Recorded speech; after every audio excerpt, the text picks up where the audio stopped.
लोकसभा चुनाव 2024 का पहला मतदान का जो दिन है, पहले चरण की हम चर्चा कर रहे हैं, वो तारीख 19 अप्रैल है। और 19 अप्रैल को जिन सीटों पर चुनाव है, उन सीटों के प्रत्याशियों के नामांकन का तिथि जो है वो आज से शुरू हो रहा है, मतलब 20 मार्च। तो बिहार के 4 लोकसभा सीट ऐसे हैं जो 19 अप्रैल के चरण में पड़े हैं, मतलब पहले चरण में जहां वोटिंग होनी है। जमुई, नवादा, औरंगाबाद और गया। और यहां के जो प्रत्याशी होंगे उनकी नामांकन की जो तारीख है, नॉमिनेशन का जो तारीख है, वो आज से शुरू हो रहा है 27 मार्च तक। जी हां, नोट कर लीजिए तारीख, 20 मार्च से 27 मार्च तक इनके नामांकन का प्रक्रिया चलेगा।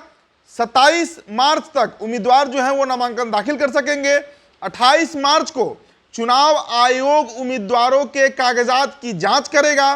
30 मार्च तक उम्मीदवार जो हैं वो नामांकन वापस ले सकते हैं। और 19 अप्रैल को इन 4 लोकसभा सीटों पर वोटिंग होनी है।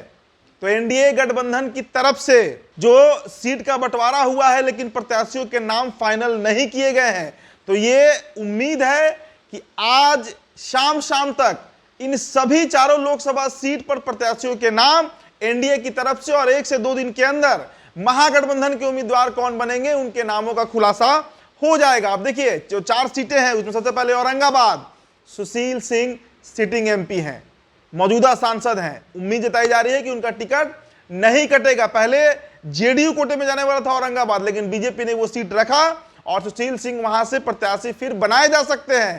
तो इंडिया गठबंधन की तरफ की बात करें तो वहां पर अभी तक कोई प्रत्याशी यहां से फाइनल नहीं हुआ है। दूसरा लोकसभा सीट गया जो है वो इस बार जीतन राम मांझी को गया है, मतलब संतोष सुमन एनडीए कोटे से, एनडीए के खेमे से प्रत्याशी बने हैं, वहां पर चुनाव लड़ने जा रहे हैं। तो उनके नामांकन की चर्चा है, वो नामांकन 27 मार्च के पहले करेंगे ही करेंगे।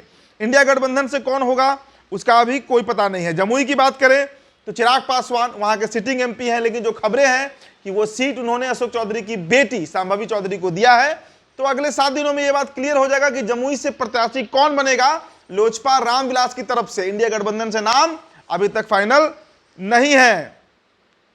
इसके बाद नवादा की बात करें तो एनडीए के लिहाज से देखा जाए तो नवादा लोकसभा इस बार भाजपा की वापसी हुई है, लेकिन बीजेपी से प्रत्याशी कौन बनेगा? राकेश सिन्हा बनेंगे।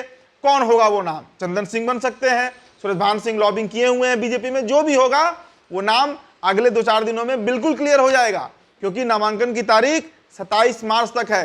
तो ताल आप कह सकते हैं कि नगाड़ा बज चुका है लोकसभा का। नामांकन आज से शुरू है। लोकसभा क्षेत्र में पहले चरण में 19 अप्रैल को 4 लोकसभा में वोटिंग होनी है। जमुई, गया, नवादा और औरंगाबाद, और उसके जो प्रत्याशियों के नाम हैं वो 27 मार्च तक एन प्रकरण सामने आ जाएगा, क्योंकि वो अंतिम तारीख होगी जिस दिन प्रत्याशी अपना नामांकन कर सकेगा। तो फिलहाल इस खबर में इतना ही। बहुत बहुत शुक्रिया।